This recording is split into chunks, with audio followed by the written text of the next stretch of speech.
Il y a vraiment juste un truc qui était éclaté. Que penses-tu du jugement? Yo les gars, nouvelle vidéo. Je suis de retour à la maison après cette folie des JO. C'est d'ailleurs même pas terminé. Je vais très certainement y retourner pour faire la cérémonie de fermeture. Il y a aussi le bol qui va avoir lieu. J'ai des places pour aller voir Vince. Dites-moi si vous voulez que je vous fasse un petit vlog sur place. Mais en attendant, vous aviez grave des questions. Du coup, je trouvais ça important d'y répondre. Et j'ai grave pas l'habitude de faire ça. Et j'ai pas de skate sous les pieds. Je me sens pas bien. Je vous jure. C'est fou ça. C'est fou ça. Avec les petits animaux là. Y a pas un film?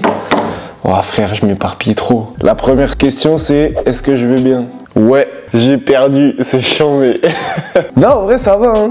Là, ça fait 2-3 jours que c'est passé. La pilule a été dure à avaler. Beaucoup de déceptions, beaucoup de frustration d'avoir taffé autant pour au final pas être à mon niveau du tout. Mais je relativise vachement en me disant que je suis jeune, que tout le taf que j'ai fait, c'est pas perdu, même si ça n'a pas fonctionné. Donc ça veut dire que je vais encore pouvoir m'en servir et évoluer pour la suite. Et il y a LA. On va aller voir les crackheads à Venice Beach. La vie ne s'arrête pas. C'est fou d'avoir vécu ça. Alors oui, mon âme de compétiteur n'est vraiment pas contente, mais c'est quand même charmé. Je fais partie d'à peu près 15 000 athlètes sur 7 milliards d'humains qui ont fait les JO de Paris. Et en plus, c'était à la maison. Ça, c'est fou. C'est fou ça. Mais est-ce que c'est dans le film ou pas du coup? Pour les questions d'après, j'ai quand même filmé quelques trucs dans le village. Quand les gens découvrent le parc et tout, ça va être illustré un peu cette vidéo. Vous allez pas que voir ma tête. Madagascar!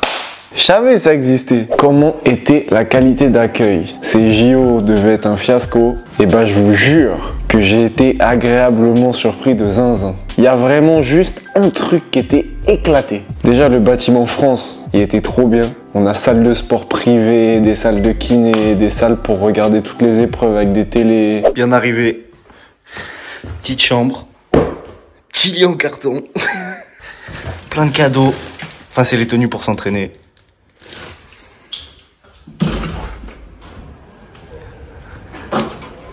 Ah mais il fait tout le tour le balcon. Et en gros on a 4 bâtiments la France. Ah il y a les anneaux olympiques là-bas. Il y a la queue pour faire des photos carrément. Trouver Charlie. Où il est mon nom? Dans le même bâtiment on a tous les bains froids. De la glace pour les cocktails. Salle de kiné. Ça tue. Deuxième salle de kiné. Je peux vous filmer tout, il y a personne encore. C'est trop bien. C'est là que ça va se tabasser. Oh ça démonte. C'était donc vrai. Ça c'est pas des légendes en fait. J'ai jamais vu des infrastructures aussi folles. La nourriture est trop bonne. C'est 24 sur 24. Il y avait des stands genre en mode tu pouvais manger asiatique, cuisine du monde, français. Il y avait des pizzas, des pâtes, tout. Le seul truc éclaté, j'ai pris plus de taxis que de navettes des JO. Première navette, on arrive, accident, bloqué dans la rue. Ça commence. Le bus il est bloqué. On y va à pied. C'était lunaire. Comment est la vie avec les autres athlètes? Alors je vais pas vous mentir, c'est un métaverse. Ça veut dire que tu te réveilles, tu vas à la cantine en claquette et tu peux manger un bol de céréales avec Rafael Nadal. Alors ça... Ah non les gars, c'est fou. T'es là avec ton plateau, tu croises Simone Biles et tout, des trucs de ouf. Le seul truc qui m'a fait chier, Aurélien et Vincent, ils sont pas restés au village et moi j'étais un peu solo avec les coachs. Du coup, il n'y avait pas l'esprit d'équipe et j'ai quand même profité. Hein. La question d'après, mais comment je suis fort? Est-ce que tu as pu profiter du moment? Ah honnêtement, de ouf. En fait, avant que la compétition se déroule, j'étais partagé entre deux moods. J'avais envie que ça dure toute la vie parce que c'est une expérience de zinzin, mais à la fois j'avais pas envie. Parce que si t'as pas tout le côté où tu galères pour y accéder, c'est que l'élite du sport mondial, si c'est pas dur à réaliser cet objectif-là, ce serait pas aussi bien et beau. Mais je pars du principe que s'il n'y a pas de négatif, il peut pas y avoir de positif. Et si t'en chies pas, tu peux pas être content de ce que t'as réussi à avoir. Oh là là! Comment je suis philosophe! On arrive sur les questions du contest. Quelle était la stratégie de base? On savait qu'il allait avoir énormément de niveaux et il y a eu une finale de malade mental. Aux qualifications, j'ai été dernier à passer. Il y avait de la place pour se qualifier. il y avait vraiment de la place. Du coup, le but, c'était forcément de mettre un très bon run pour pouvoir faire des best tricks pas moyens, mais que je peux réussir facilement et avoir au-dessus de 85. Et j'étais assuré de passer. Les 2 runs sont pas passés. Donc j'ai commencé à prendre du retard sur les notes et il me fallait des 90 minimum. C'est pour ça que j'ai essayé des énormes tricks. Le gap avec le plan incliné, personne l'a skaté pratiquement. C'était énorme. Du coup j'ai essayé de faire 3-6 back et j'ai pris l'impact. C'était énervé. Et après sur le même spot, j'ai essayé de faire crook nollie flip sur le rail. Au training, je l'avais hyper bien. Dernier essai, je l'ai plaqué. Le tail, il a pété de ma board, mon pied l'a glissé, du coup, c'est pas passé du tout. Je sais pas à quoi c'est dû, mais si vous faites gaffe entre les filles et les mecs, il y a énormément de gens qui ont raté leur run. Même Raissa n'a pas mis un seul run du contest.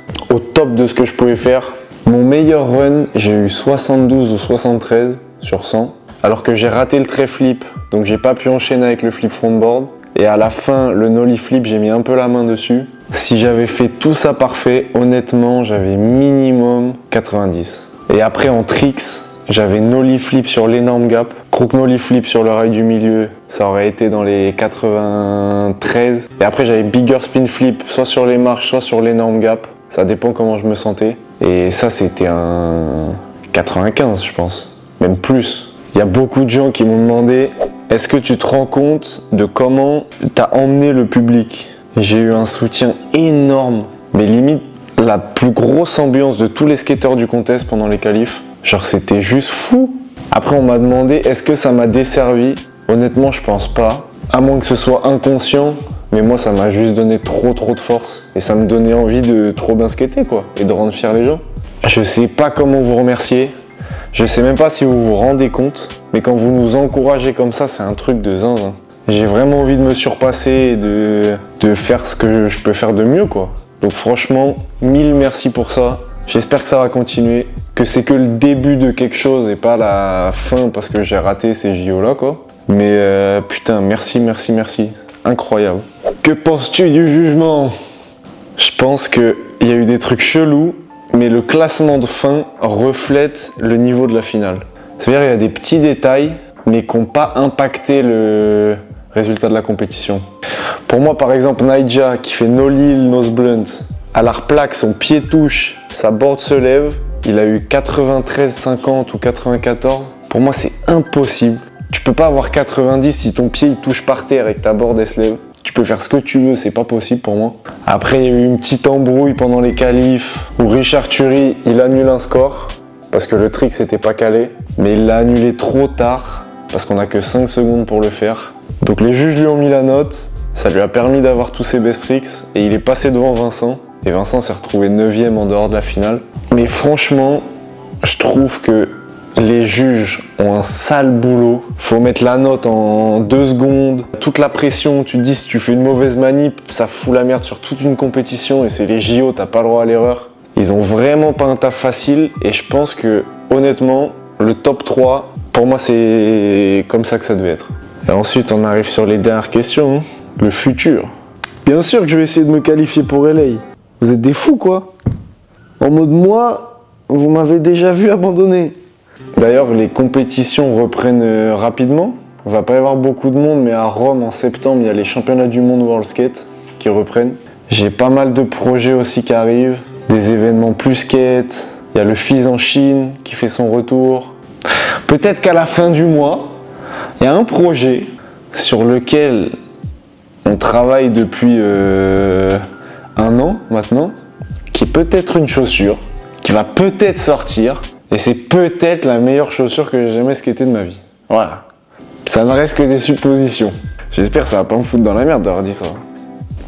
D'ailleurs, j'avais pas le droit de les skater au JO, parce que c'est des prototypes, et on n'a pas le droit. Ils avaient trop peur de mes chaussures magiques.